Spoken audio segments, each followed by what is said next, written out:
So the kind of mean girlness that Hernandez is talking about is on this show generally accepted and even encouraged, whether it's on the part of the mothers or the young girls relative to each other. It's often really weird when you see like two 4-year-olds talking about rivalries and you know competition. You don't really expect that from a child of that age.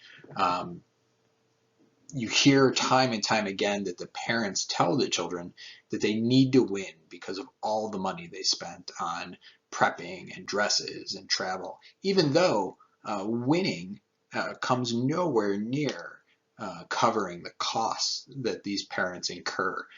Even the top prize doesn't even remotely cover the thousands and thousands of dollars spent. Obviously, winning nothing is way worse than winning something, but it's interesting that it's framed within the context of accounting for what parents have spent. Hernandez points out that many of these mothers live out their old pageant dreams and wishes vicariously through their children, and you see that in some of the clips where the children are talking about their parents or their mothers' time in pageants, or the mothers sort of recounting their time when they were in pageants and how much they enjoyed it, sort of projecting that enjoyment on their daughters, whether their daughters really enjoy it or not.